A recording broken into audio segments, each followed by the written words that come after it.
สมเจ้าดินเจ้าหน้าผีอ้วนจังวันกาได้ว่าสมเจ้าลาผู้นี้ลาสื่อสองรำเดยเนอสู้แพง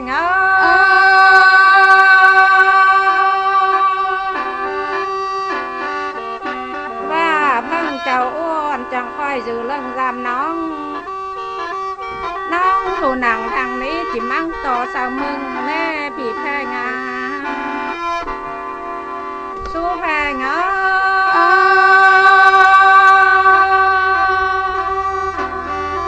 ว่าแดดเสียงตั้งนี้นาบ่เงืองคนเขาคนดอไร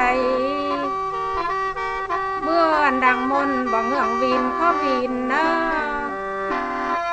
ล่วงเฮาฮักอินเป็นสู้จานทอลาความเจ้าที่ได้สู้แพง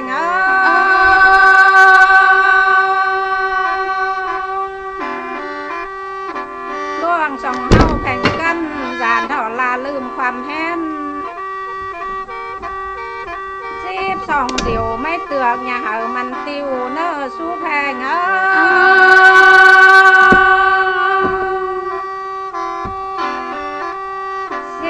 ผมกับผิวสองเฮาอย่าเหามันจานได้แห่งทุกตานสู้มืออย่าลาความเสื่องเนอสู้แพงคนยิ่งหน้างำพอดสายหน้าจักเอาสังลงยังตังนาจิได้ชั่วหักลาบลืม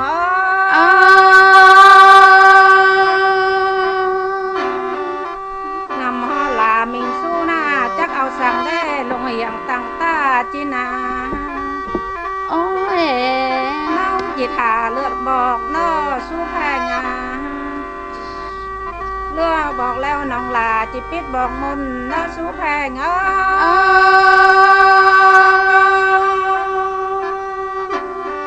น้องจิปิดบอกเด้อแดดฝนบ่าวมีเสือเสานั้นใด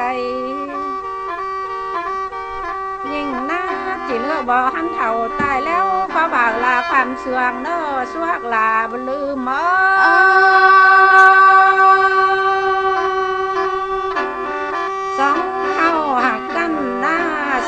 สารหน้าเกี่ยวหญ้ามันลาสังใดค่อยแดดเอาไม้กวงขอค่อยร้องเนอสู้หักลาบ่ลืมมาหัวเจ้าเกี่ยวหัวข้อหยาไปเนอสู้แพง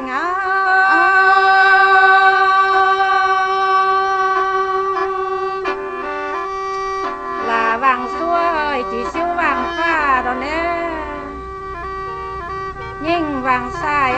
จีซิววางฟ้าเหมือนยามบนฮอกบนหาดอนาลาวางสู้จีซิวรับตาตายดอนเนอสู้แพง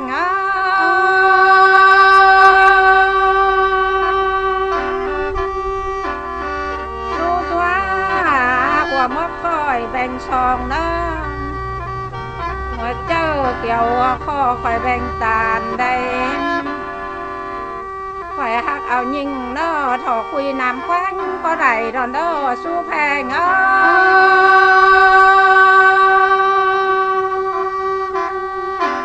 อยแบ่งเจ้าตาเนอดำลาผู้นี้น้อยจ่อยทอมีดมังงาเขาได้ดอนนาข่อยหักเอายิงเนอถอเงาสาวน้อยเนอสู้แพง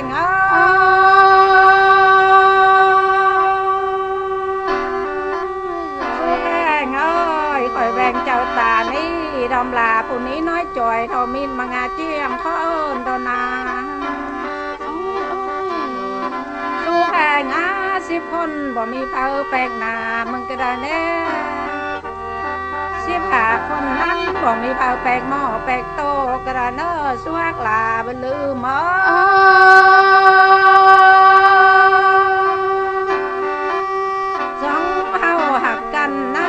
ซื้อฝากน้อยแร่มีจักกี่ขอดเว้าความเต็นตำสูงนาสองเฮาเจ้ากันหน้าขามนำแล้วก็พี่อายกูว่าเจ้าจุงเจนนาขึ้นผู้สูงพี่อ้วนกูว่าเจ้าเปเจนได้สู้แพง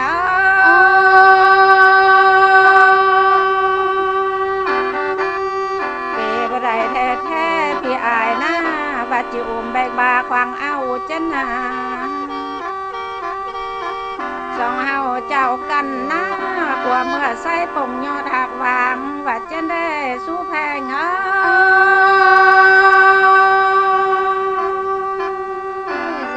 หัวเมื่อสร้างปงคิงหักสร้างว่าจะได้ผู้สองเฮานา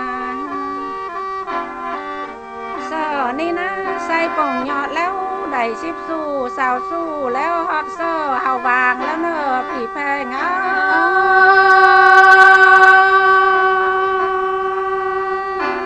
สร้างปงคิงหน้าห้อยสู้พันสู้แล้วฮอดเซอเฮาสร้างแล้วแน่สู้หักลาไปลืมมาสองเฮาหักกันนะความปากแล้วอย่าได้ปากเรือเนอผีแพง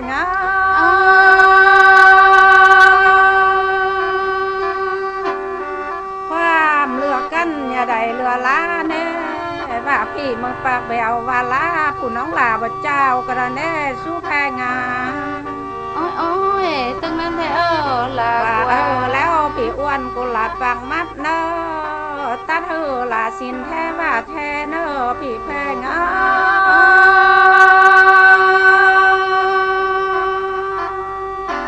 คอยตัดกับพวกไม่เลี้ยงเนอสองเฮาเจ้ากันนะ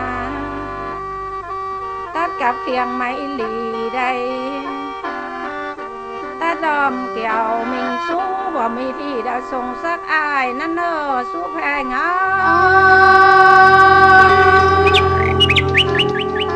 สองเฮาหน้าหักกันเจ้ากันหน้าบ่เสือน้อยแน่มีจักขี่มือน้อยความเกี่ยวกอดสานกระไดสองเฮาเจ้ากันหน้าว่าสายตายก่อนแล้วละคอยให้ตนพักทอนลงบังเอาน้องว่าเจ้าไหนสู้แพง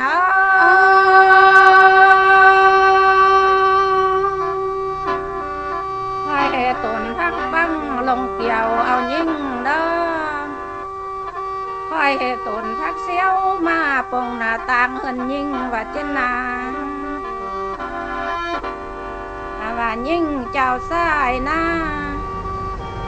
ว่ายิ่งตายก่อนแล้วจีเวียนเป็นนกสลบเนอเมื่อจับดูหนังทางไฟว่าจะเนอผีแพง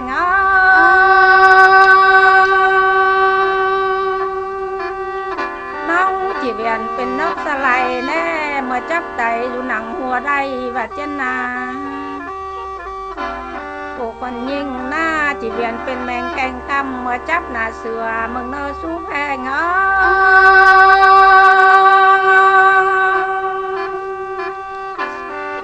น้องจีเวียนเป็นด้อยแมงเบื่อตัวน้อยเมื่ออยู่บนนอนมึงแน่สู้หักลาบ่ลืมมาโอ้ยโดยสองเฮาหักกันหน้าแก้มต่อแก้มสองหักเฮามันเป็นร่างเนอสู้แพง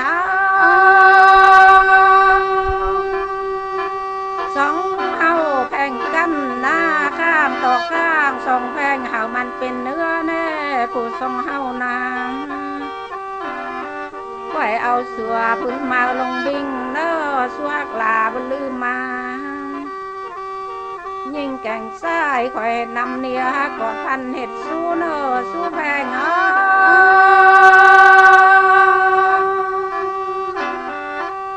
ฮาคอยตานเห็ดสู้เมื่อหน้าหึงฮีเนอสู้โอ้ยโดยเป็นหือแล้วอวดหาลังมักเนอสองเฮาหักกันนาเป็นหือแล้วอวดหาลังป้องเด้อสู้ลาบ่ลืมมาโอ้ยได้ถึงสองกลุ่มกองลังแล้วได้ดมแก้วมิงสู้บ่มีที่ดาวส่งสักอายเนอสู้แพง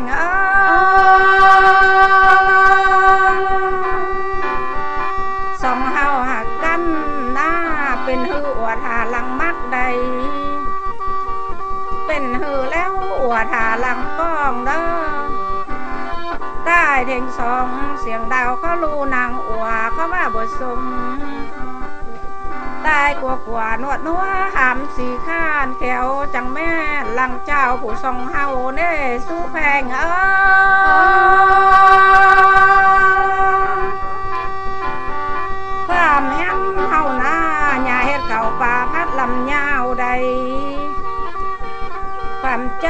ผู้ทรงเฮาหญ้าเฮ็ดเขาป่าเป้าลำสันหญ้าเฮ็ดเขาป่ามันลำสันงาเที่ยวเน้อสู้ฮักลาบ่ลืมโอ้ยสวย ความแฮนผู้ทรงเฮาหน้าเฮามันยาวเน้อสู้แพงาความเจ้าผู้ทรงเฮาลาวมันเจ้าเสียงเก่าใด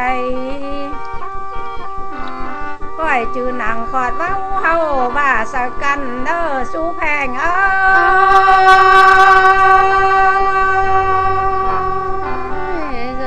ว่าสู้แพงมึงนะบ่จือหนังขอดเว้าเฮาว่าสักกันนานาน้องจีซอเป็นเมียสู้ซัวเศร้าง่ายเนาะสู้ฮักลาบ่ลืมมายิ่งจีซอเป็นเมียสายสัวสายฟ้าเหลื่อมเนาะสู้แพง